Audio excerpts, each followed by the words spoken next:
I'm called Felipe Fernández-Armesto. I belong to the University of Notre Dame. The book in question is called Straits, Beyond the Myth of Magellan. It's a biography of the man who is popularly supposed to have initiated and planned the first circumnavigation of the world. But as usual with most things that are popularly supposed, it isn't true, and neither is anything that if you're a normally well-educated person, you've heard about Magellan. Well, it's everything that you've heard about Magellan is false. Really, the purpose of the book is to show that and to try and capture what he was really like. He was nasty. I mean, you know, as dead white male explorers go, he was probably one of the most brutal, ruthless, mendacious, and evil you can think of. But of course, he had great qualities of perseverance and daring.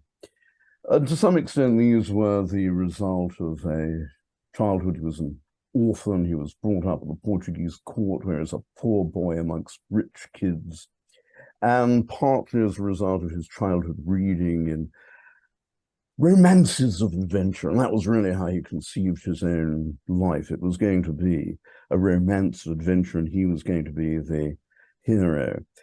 Above all, he wanted to recover the nobility that he thought was his birthright, and that he was afraid he had lost. And one of the main reasons why he really kind of launches his career into fast track by deserting the service of his native king, the King of Portugal, and entering Portuguese service, was his desire to be made a knight. That was what was normally the reward for training at the royal court in Portugal.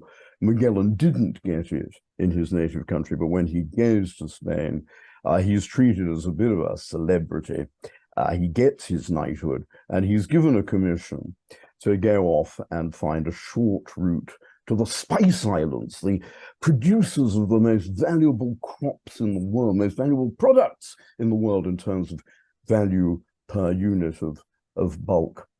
And he makes the voyage, but it's a complete disaster. I mean, everything goes wrong. He loses all but one of his ships. 90% of his men die or are captured by enemies. The voyage makes no profit. That's another myth that's commonly associated with him. And above all, Magellan himself dies en route, having challenged really the orders of the king, the desires of his fellow officers, the interests of his men. Indeed, he persists with the voyage, even when it's obvious that it's failed and that it cannot produce any good results. And I think that his death in battle on a beach in the Philippines against native adversaries is a kind of deliberate self-immolation. I mean, he goes out on a high and a contrived death, which is itself modeled on some of those romances of chivalry, and perhaps above all on one of the greatest stories in the whole canon of chivalry, the story of Roland. Although, to me, the real mystery of Magellan's story is, how is it that a life of such abject failure, which includes a career of terrible crimes like treason and murder and arson and massacre, how does a life like that come to be celebrated and actually come to be exempt? Because most of those poor old dead white explorers are now reviled and traduced and besmirched, and their statues are torn down and they're cancelled in the history books. But not Magellan. He has become a tremendous sort of icon of scientific progress, enlightenment. There are commercial enterprises, universities, species, whole galaxies named after this guy. And it shows to me the sort of vagaries of reputation. And I don't have an answer to the question, why do some guys, like, Columbus was a much better guy, really. Why do some guys get the brickbats and others get the fame? I don't have an answer to that question, but I think Magellan's life and apotheosis ideally represent the difficulty of making a judgment like that, and perhaps above all in Magellan's case. Although he wasn't very literate, he didn't write his own story. He got someone else to write it for him. He had the stooge, if you like, his first great biographer, Antonio Pigafetta, who wrote a marvelous little laudatory account of a voyage in which he himself took part and was one of the few, a handful of survivors.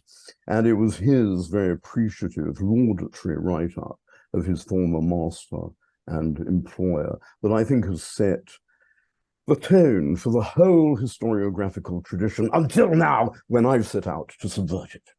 One of the difficulties writing about Magellan is that, unlike Columbus, say, or Vespucci, he hasn't left a lot of writings of his own. You know, those guys wore their hearts on their sleeves. They poured out autobiographical material. Magellan didn't do that. And apart from really sort of few memoranda and depositions in court cases, there's not a lot from his own pen.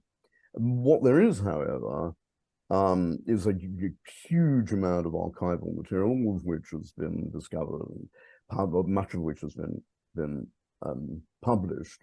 And it's really by scrutinizing in greater detail and with greater care than ever before all these available sources, not only the documentary sources, but also there's a great deal of chronicle evidence, as the early biography by Magellan's stooge and employee Antonio Pigafetta, by scrutinizing all the documents with greater critical alertness, I think, than has ever been brought to them before. I've been able to, I think, evoke a picture of Magellan which is more realistic, more human, more believable, and by no means, you know, positive, because like everybody else, he's a mixture of virtues and vices, and in his case, the vices rather outweighed the virtues. But you don't see that until you bring to the sources the kind of